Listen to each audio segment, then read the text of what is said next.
All right, it's just about 26 minutes after the hour of 7 o'clock. You're inside the No Morning Show on TTT, and we're going to be speaking with the president of the Trinidad and Tobago Taxi Drivers Network, Mr. Adrian Acosta, because the association is asking all taxi drivers to come out and have a day of rest tomorrow.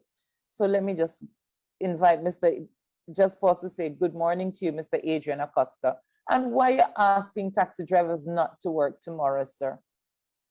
Morning to you, ma'am. Morning. Morning. How are you? I am good, but I don't know if I'll be good if I can't get transport. Why are we asking taxi drivers to take a day of rest? Well, we have this decision with a heavy heart, ma'am. Because at the end of the day, we have been suffer since March of 2020, right? We hear the government messaging the media saying that everybody in this thing together, right? But at the end of the day, we have been losing and losing and losing. At the end of the day, it's been very difficult for a taxi driver to ply his trade on a daily basis. Right now, we're working for gas money, ma'am. Gas money is what we're working for right now. But how can you say that when you all raised fares and exponentially so? Fare, the fare adjustment that we made is a lose situation at the end of the day, right? If the only way Mr. Acosta, how do you end up with a lose-lose situation when fares in a lot of routes, have gone up by 50%, some of them 100%, some of them, 75%. These fare increases have been exponential. Well, let me explain it to you, right? When you take away, when the COVID now started, they took away 50% from us, right? So we had to run, my vehicle carries 7 passengers, right? You took away 4 of those passengers from me. So I only had to run a 3 passenger in my vehicle, right? We had a meeting with the Minister of Works and Transport.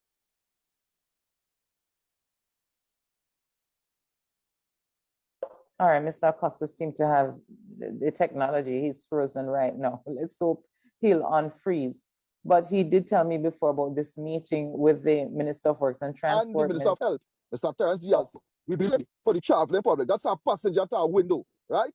Everyone who was in that room, sitting in that room at that meeting at that point in time, agreed that that is the best solution to solve the whole problem. Where the taxi drivers will still have the opportunity to make $1 when the day come, not what they are custom making, but make $1 when the day come, and have the safety situation to the traveling public there, right?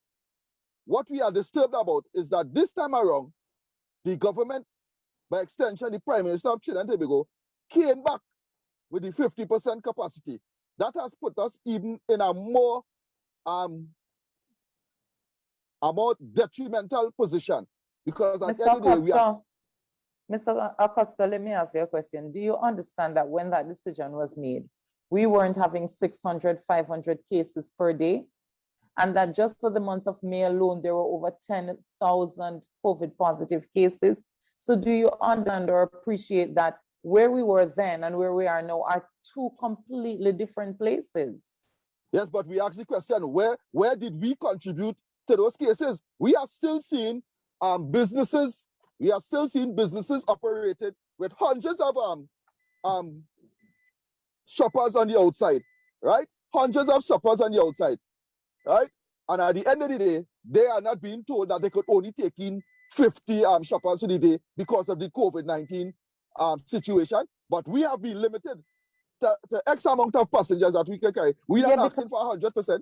Now, Costa, again, you're in a very enclosed area, and I understand your position, but you're in a very small space. If you're going to compare that to a shopping place that is big, and they do limit the amount, all of those big shoppers limit the amount of people who can come in. I guarantee you, because I've seen it, I've been a part of it. If you go to PriceMart, no, they limit the amount of people who can come in. If you go to Massey, same thing, because they don't want the crowding inside of their businesses, right? It's different from, you have to look at the small space in which you operate. I mean, how big is a taxi or a car? The 50% that they gave to us doesn't limit any the distance that you are between the driver and the other two passengers, the driver and the other three passengers in the vehicle, it's still a small space. Everybody's still about at least 2 or 3 feet apart, about 2 feet apart in your vehicle, right? And As you I said, think it will still just be 2 feet apart with 75% yes, it will. capacity? Yes, it is. As I That's said, not possible. it is, right? When you have a passenger sit down in the front seat in your vehicle, you are 2 feet apart from that passenger there, right? When you have 5 passengers, a passenger to a window, that is still 2 feet apart, that you are 2 in the back seat and 2 in the center seat and 1 in the center, right? We explain all this to the people in the ministry, saying that we allow the passengers, we sanitize the passengers as you come. Tell your porter, put on your mask, and we do not run any AC in our vehicle. That was the discussion that we had, and everybody there was satisfied with that, right? That was the precaution that we put to them. Yeah, but Mr. Costa, I don't think that you can compare the situation then to now. The reality is that Trinidad and Tobago did not have the amount of COVID positive cases that it does now. And the reality is also that give it to the government, where the government tried to accommodate you as much as it could, understanding your plight. But you can't ask the government to just look at your money when you had the death toll going up and the COVID numbers rising. Obviously, they had to change how they do business. We are not asking the government to do anything because of money. We are saying the situation that the solution that we came up with was the ideal solution for the traveling public. It was the ideal solution at that time because of the numbers. This is always a numbers game. And remember that the government can't only think about money. It's the same thing that the business community went through, where they're saying, okay, we're losing X amount of money. You're not the only people losing money, Mr. Acosta. There are a lot of businesses out there who are losing money. And what the government has said to them is that, listen, we understand, but at the end of the day, remember, the government is not just here for the economics, The government has to ensure that it tries to save every life of every single person that contracts COVID. And I think that's where, people don't understand the difficulty that you're constantly playing this balancing game. The government gave you 75% when it thought it was safe to do so. Nobody can be asking for 75% now when things are so bad with the numbers. We are saying, Ms. Lugo, at the end of the day, people are still conducting their business in other businesses as normal, right? I even see 2-3 days ago or a week ago where they were even given the opportunity to go and get vaccinated, and that was chaos, right? That was total chaos, right? Right. And did the government say, okay, it's total chaos, you have to get vaccinated, let it stay as is? No, it didn't, because it recognized that to have so many people in that kind of space is just as dangerous. It's not just in the taxi cab. And that's why they had to change it. And we operate in a controlled environment where we can control where the passengers can sit, how they sit, what they do. We are working in that controlled environment where we can control that, right? Mr. Costa, I appreciate that, but you and I know, I've seen it almost every single day driving on the road, that taxi drivers be having the mask under the chin and inviting people into the car. And two, that a lot of taxi drivers are not holding the 50%. You see it, I see it, everybody else can see it. The reason why taxi drivers most of them are doing that is because they are under real strain to work with that 50% capacity, right? As I said, at the end of the day, you will get a lot of taxi drivers breaking the law because they cannot keep this high maintenance vehicle on the road, right?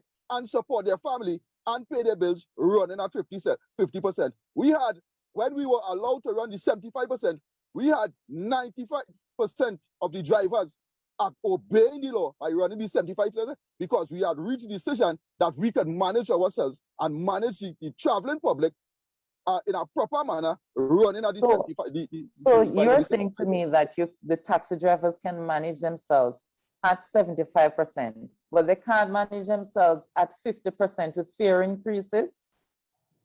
As I said, Ms. Lugo, the fare increase that we put forward is a lose-lose situation because at the end of the day, if the drivers are, and that is why most of them are taking more than they should take. Because if you are running, right now it's 3 passengers, we're supposed to run to a 7-seater. If they run 4, they make more money than what we make running at 3 with the raising the fare. right? So it's also encouraging, giving drivers the opportunity to break the law because they cannot make ends meet at this point in time, right? So that's all that 50% has done. So in other words, the taxi drivers are not prepared to uphold the law, lose some money to save lives, because you don't know if somebody is contracting COVID in your car or in the supermarket or in the bank. You don't know. People contract COVID all over the place.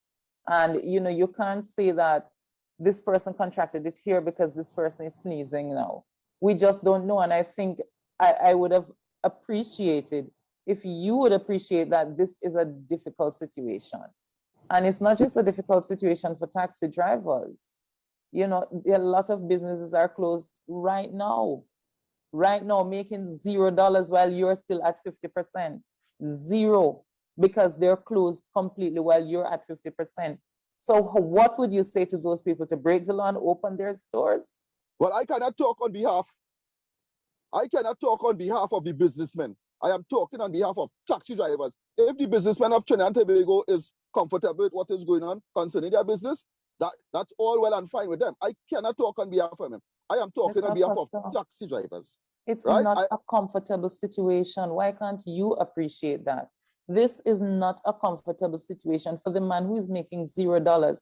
There are some people who haven't made a cent since last year, March. There are some people who haven't, and you are still operating. Why can't you appreciate the fact that even at 50%, that is better, half a loaf is better than no loaf? Half a loaf at this point in time, man, what we are facing is not even half a loaf, right? It's absolutely salt, right? Because at the end of the day, I don't agree with that. I don't agree with that because you have a 50% capacity and most of the routes have raised fares because of that. And you raise the fares, so then you all should drop back the fares then. Exactly, and that is what we are saying. That is what we are saying. We are saying to the government of Trinidad and Tobago, give us back, most of us has agreed to that, give us back our 75%, a passenger to the window, and we will pass on that savings to the traveling public, right? At this point in time. But I don't understand the mathematical semantics, because if you're saying to me, you can operate at 75% and be okay, how can you not operate at 50% with fare increases and be okay? You didn't have the fare increases at 75%. Have you ever worked taxi, ma'am? No, sir. No, sir. Well, then it's a bit difficult to explain that to you if you haven't worked taxi in your life, ma'am, or anybody who haven't worked taxi in their life. If you have worked taxi, you would understand exactly what I am saying at this point in time. And that is why I'm saying one of the reasons. I don't work taxi, but I can understand a little mathematics, as again, it comes down to a numbers game.